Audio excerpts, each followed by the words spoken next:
In a place defined by locks and limits, two men occupied a space no larger than a closet. They breathed the same air, felt the same chill, and heard the same iron door slam shut. Their circumstances were identical in every measurable way, yet they inhabited entirely different universes. A stark, gray cell with two cots comes into view. Inside, Marcus, the unhappy man, paces like a caged animal. Opposite him, on the other cot, Samuel sits perfectly still, eyes closed, tracing the warmth of a sunbeam on the floor. Marcus is a prisoner of his past. Every day, he replays the memory of his freedom like a torturous film. The sun on his face at a beach resort, the taste of cool drinks, the sound of laughter. In this silence, that memory isn't a comfort. It's a weapon he uses to bludgeon his current self. In a puzzled frustration, Marcus asks, "How can you just sit there? Why does your silence feel so peaceful?" Samuel's eyes open, and he looks up with a subtle, genuine smile touching his lips as he responds, "My silence isn't empty.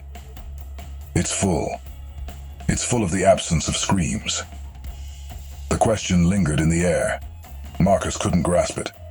What could possibly be worse than this? An exasperated Marcus replies, "What should I rejoice about? I was free. I had a life.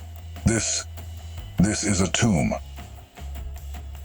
For a brief moment, Samuel recalls a horrific, overcrowded dungeon. Then, he finds himself back in the calmer scene of the current cell.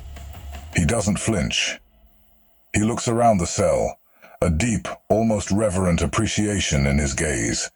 He takes a deep, grateful breath and responds, not arguing, but in a sharing tone. "You see this space? You feel this cot? To you, it's a cage. To me, it is a sanctuary. I was in a place where the walls wept with dampness, where light was a myth, and the chaos of suffering men was the only song. Many men there prayed for the mercy of a place like this." Samuel looks directly at Marcus, a profound truth in his eyes. "And I am the lucky one." In that moment, Marcus felt his entire sense of reality begin to crack and shatter as his jaw went slack. His cell hadn't changed, still the same bars. Yet the anger in his eyes softened into confusion, then shifted to a sudden, staggering understanding as he looked at Samuel. He then studied his own hands, then the sunbeam on the floor, as if seeing it for the first time. Marcus didn't just hear words. He felt the very architecture of his mind collapse. Samuel had handed him a new lens. Marcus had been comparing his current situation to a brighter past, which only deepened his despair. Samuel, however, reflected on his current situation, compared to a darker past, which fostered feelings of gratitude. He realized, with startling clarity, that the most impenetrable prison wasn't made of stone or iron.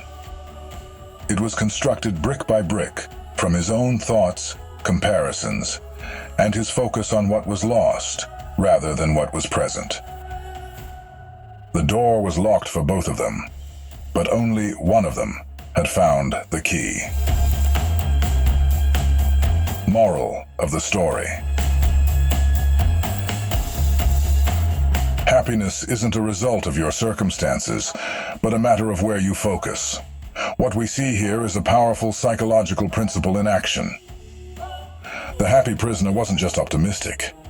He was practicing a mental process called downward comparison, which helped him view his situation in a way that encouraged gratitude and satisfaction.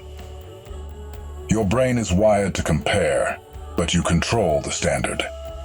When you compare your life to an idealized past or someone else's highlight reel, you invite envy and feelings of lack. But if you intentionally compare your current situation to times of genuine struggle or less fortunate outcomes, you activate neural pathways of gratitude and resilience. Pick your benchmark carefully. True freedom doesn't come from the absence of bars, but from adopting a perspective that frees you from within.